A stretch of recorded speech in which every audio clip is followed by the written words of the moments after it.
Materia is one of the most important elements of Final Fantasy VII Remake. These magical orbs of condensed Mako are vital for making your characters stronger. Each one allows you to perform new attacks, improve your defences, or even summon mythical creatures to aid you in battle. So let us be your guide to 7 of the best materia you could easily miss in Final Fantasy VII Remake. Elemental is one of the most useful support materia in the entire game. Linking it to a magic materia will cause your attacks to deal damage of that type, as well as protect you from that element. There are 2 elemental materia orbs in the entire game, and you'll definitely want both. The first can be found in Chapter 6, when the party is turning off the sun lamps above the slums. In Section H of the plate interior, you'll find a ladder near some containers. Climb down it to reach an area with 2 Queen Grass Strikes. Defeat them, and then use the control panel to lower a walkway, which allows you to cross the gap to the next area. This is where you'll find your first piece of elemental materia. The second piece of elemental can be found at the end of Chapter 14, just before you go over the wall and ascend to Shinra HQ. It's attached to a letter from the Guardian Angel, found in the Urban Advancement District of Wall Market, but you need to have completed every single side quest in the game for the letter to appear. Magnify turns a linked materia into an area of effect spell, and may be better known to Final Fantasy VII veterans as all materia. There is just one piece of Magnify materia in the whole game, and it can be found in the Collapsed Expressway. It's located in the area of the 3rd mechanical arms puzzle, just in the rim of a large pipe.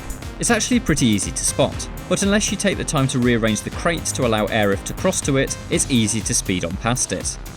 Leveling up is the foundation of making your character stronger, and you need to earn experience points to do it. As such, you'll definitely want to get hold of Exp Up, a materia orb that increases a character's earned experience by 100%. This materia can be earned as a reward for completing the 3-person team versus Team Ragbar fight in the Shinra HQ Combat Simulator.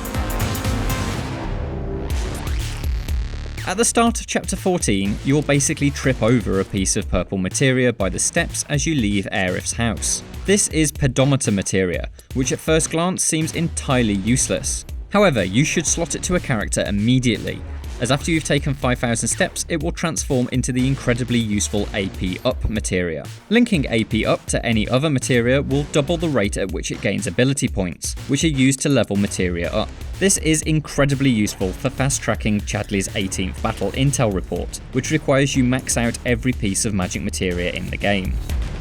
Status effects can be a big problem in battles. Getting poisoned, slowed, or silenced can entirely ruin your strategy. Warding materia helps reduce or even nullify these debuffs.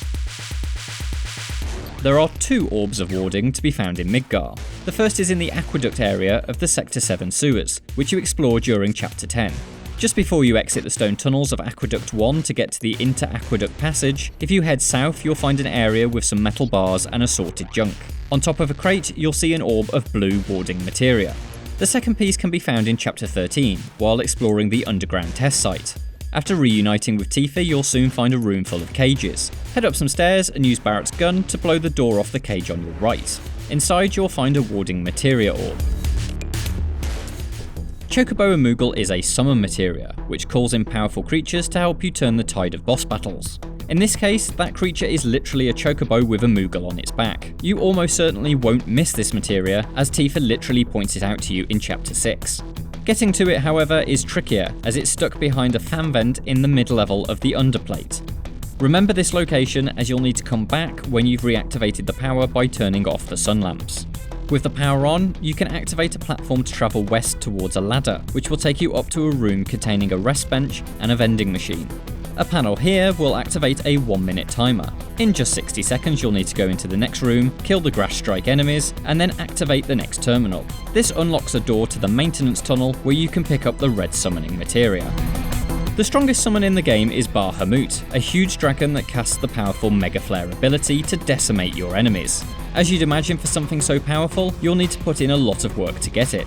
Unlocking Bahamut requires you to complete 19 of Chadley's battle intel reports, which unlocks the final 20th challenge, a fight against the dragon itself.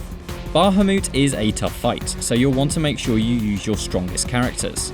If your characters are too weak, the Mega Flare attack will KO your entire team. You can get around this by equipping Revive Earrings, which automatically resurrect your characters. They break after one use though, so you'll need to defeat him before he casts Mega Flare a second time. Defeat Bahamut and the summon materia is yours.